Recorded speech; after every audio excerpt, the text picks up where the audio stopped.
અધ્યાય 14 યજ્ઞાદિ વર્ણન વાર્દિન દેવ પૂજા અને ફળશ્રુતિ ઋષય ઉવાચ અગ્નિયજ્ઞ દેવ્યશમ બ્રહ્મયજ્ઞ તથૈવ ચ ગુરુ પૂજા બ્રહ્મતૃપ્તિ ક્રમે બ્રૂહિ ના પ્રભો ઋષિઓ કહે છે, હે પ્રભો, હે ગુરુવર્ય સુતજી, અગ્નિયજ્ઞ, દેવયજ્ઞ, બ્રહ્મયજ્ઞ, ગુરુ પૂજન અને બ્રહ્મતૃપ્તિ વિશે ક્રમશઃ અમે જાણવા માટે ઉત્સુક છીએ. તેથી તેનું અમારી સમક્ષ વર્ણન કરો. સુતજી કહે છે, હે મહર્ષિઓ, ગૃહસ્થી પુરુષો પ્રાતઃકાળે અને સાયંકાળે જે દ્રવ્યથી આહુતિ આપીને હોમ કરે છે તે અગ્નિયજ્ઞ છે.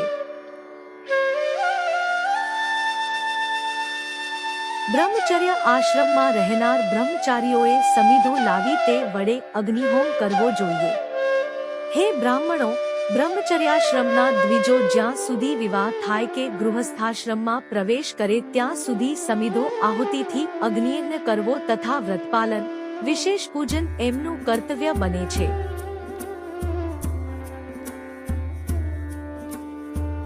હે બ્રાહ્મણો, જેમણે બ્રાહ્મગ્નિ વિસર્જન કરી પોતાના આત્માની અગ્નિને પ્રજ્વલિત કર્યો છે એવા વાનપ્રસ્થ સંન્યાસીઓ યોગ્ય સમય આહાર વિહારને પવિત્ર અન્ન જમે છે. તે જ તેમને માટે હોમ યજ્ઞ યોગ છે. હે બ્રાહ્મણો, પ્રાતઃકાળે સૂર્ય નિમિત્તે આપેલી આહુતિને આયુષ્ય વધારનારી જાણવી અને સાંજે કરેલું હવનકર્મ સંપત્તિ વધારનાર છે.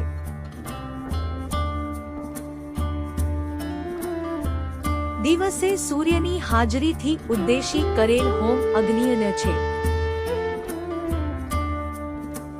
ઇન્દ્ર વગેરે દેવોને ઉદ્દેશીને દર્શ, પૂર્ણમાસ, થાલીપાક વગેરે દેવયજ્ઞ સમજવા લૌકિક કર્મ, ચૌલ સંસ્કાર, યજ્ઞોપવિત સંસ્કાર નિમિત્તે હવનકર્મ પણ દેવયજ્ઞ જ છે.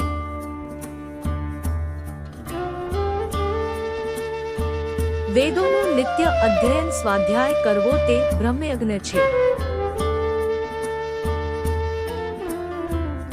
જે પ્રાતઃકાળથી લઈ સાયંકાળ સુધી કરી શકાય છે. રાત્રિ દરમિયાન તે કરવાનું વિધાન નથી. સૃષ્ટિના આરંભકાળે દયાળુ પરમાત્માએ લોકોના ઉપકાર હેતુ દરેક દિવસને વારની સંજ્ઞા આપી.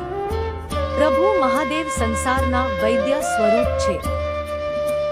ઔષધોના પણ ઔષધરૂપ છે અને આરોગ્યના રખેવાળ છે. તેથી પ્રથમ દિવસને પોતાનો આદિત્ય રવિ નામે વાર રહ્યો. તે પછી બીજો દિવસ પ્રભુએ સંપત્તિ વધારનારો પોતાની માયાનો વાર કર્યો. ત્યાર પછી પુત્રાદિક રક્ષા હેતુ કુમાર કાર્તિકેયનો ત્રીજો વાર કર્યો. પ્રભુએ આળસ અને પાપને દૂર કરવા માટે ચોથો વાર કર્યો. તે વારને લોકોના હિત રક્ષા કરનારા વિષ્ણુનો વાર કહ્યો છે. તે પછી પાંચમો વાર ત્રણેય લોકની સૃષ્ટિ રચનાર અને આયુષ્યની વૃદ્ધિ કરનારા પરમેષ્ઠી બ્રહ્માનો જ ગણ્યો છે. તે પછી જગતના આયુષ્યની સિદ્ધિ માટે પ્રભુએ છઠ્ઠો વાર બનાવ્યો. સૃષ્ટિના આરંભમાં ત્રણેય લોકની વૃદ્ધિ માટે પુણ્ય અને પાપની કલ્પના કરી શકે તેમ કરતા ઇન્દ્ર અને યમનો સાતમો વાર લોકોને ભોગ આપનાર અને મૃત્યુને દૂર કરનાર બનાવ્યો છે. જ્યોતિચક્રમાં સ્થપાયેલા તે વારોના સ્વામીઓ દેવતાઓ પોતપોતાનું ઇષ્ટફળ આપે છે. આ દેવતાઓની પૂજાનું ફળ આપનારા તો ભગવાન શિવ જ છે. દેવોને પ્રસન્ન કરવા માટે 5 પ્રકારની પૂજા પદ્ધતિ છે. તે મંત્રજપ, હોમ, દાન અને તપ. આ 4 ઉપરાંત કોઈ વેદી પર, મૂર્તિ, પ્રતિમામાં, અગ્નિમાં અથવા બ્રાહ્મણની પીઠમાં આરાધ્ય દેવની ભાવના કરીને પોષોપચાર પૂજન કરવું તે 5મો પ્રકાર છે. નેત્રો તથા મસ્તકના રોગોમાં એક કુષ્ઠ રોગની શાંતિ માટે સૂર્યની પૂજા કરીને બ્રાહ્મણોને ભોજન કરાવવું એમ 1 દિવસ, 1 માસ, 1 વર્ષ કે 3 વર્ષ સુધી કરવું પ્રારબ્ધને પ્રબળ હોય તો રોગ અને ઘડપણ નાશ પામે છે. ઇષ્ટદેવના નામ મંત્રનો જપ વગેરેનું ફળ તે વારના દેવોને આધીન છે.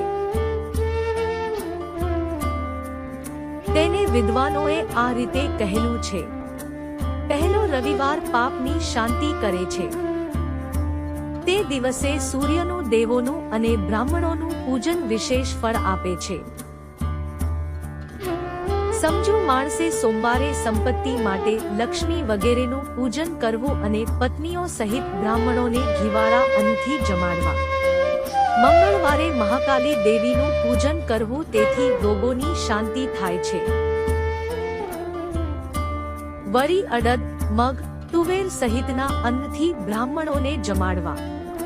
સમજુ માણસે દહીં, મિચામૃત અને અન્ન વડે વિષ્ણુની પૂજા બુધવારે કરવી.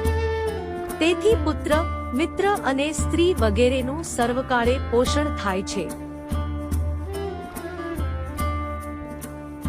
ગુરુવારે દેવોની પૂજા, જનોઈ, વસ્ત્ર, દૂધ, ઘી વડે કરી આયુષ્ય વૃદ્ધિનું ફળ પામવું. ભોગો ઈચ્છનારે શુક્રવારના દિવસે ચિત્ત લગાવી દેવોનું પૂજન કરી બ્રાહ્મણોને 6 રસોવાળું અન્ન જમાડવું અને બ્રાહ્મણ સ્ત્રીઓને વસ્ત્રો વગેરે આપવા. અકાળ મૃત્યુ હરનારા રુદ્રાદિ દેવોનું પૂજન શનિવારે કરવું અને તલનો હોમ તથા તલનું દાન કરી તલ સહિત અન્ન વડે બ્રાહ્મણોને જમાડવા. આમ રવિવાર સહિત દરેક વારોએ દેવતાઓનું નિત્ય પૂજન કરી, સ્નાન, દાન, જપ, હોમ કરી બ્રાહ્મણોને તૃપ્ત કરવા તેમજ તિથિ, નક્ષત્રના યોગમાં પણ જે તે દેવોનું પૂજન કરવાથી જગતના ઈશ્વર તે સ્વરૂપે સર્વને ઈચ્છિત ફળ આપે છે. તેમજ દેશ, કાળ અને પાત્ર મુજબ અને દ્રવ્ય, શ્રદ્ધા લોકને અનુસરીને દેવો ઓછા વધતા ક્રમથી ફળ આપે છે.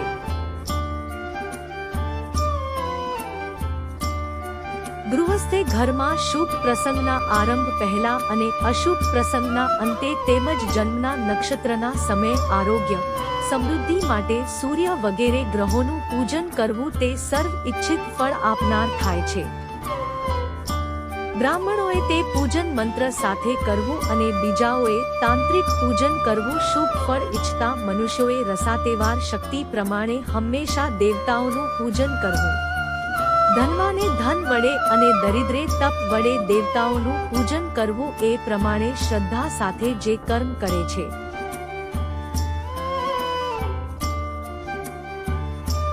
તે અનેક જાતના ભોગો ભોગવીને ફરી પૃથ્વી પર જન્મે છે. ધનવાને સર્વકાળે સિદ્ધિ હેતુ વૃક્ષો વાવવા, જળશયો બંધાવવા, દેવતાઓની પ્રતિષ્ઠા આદિ સર્વ ધર્મ કર્મ કરવા, જેથી સમય પુણ્યનો પરિપાક થવાથી જ્ઞાનની સિદ્ધિ થાય છે.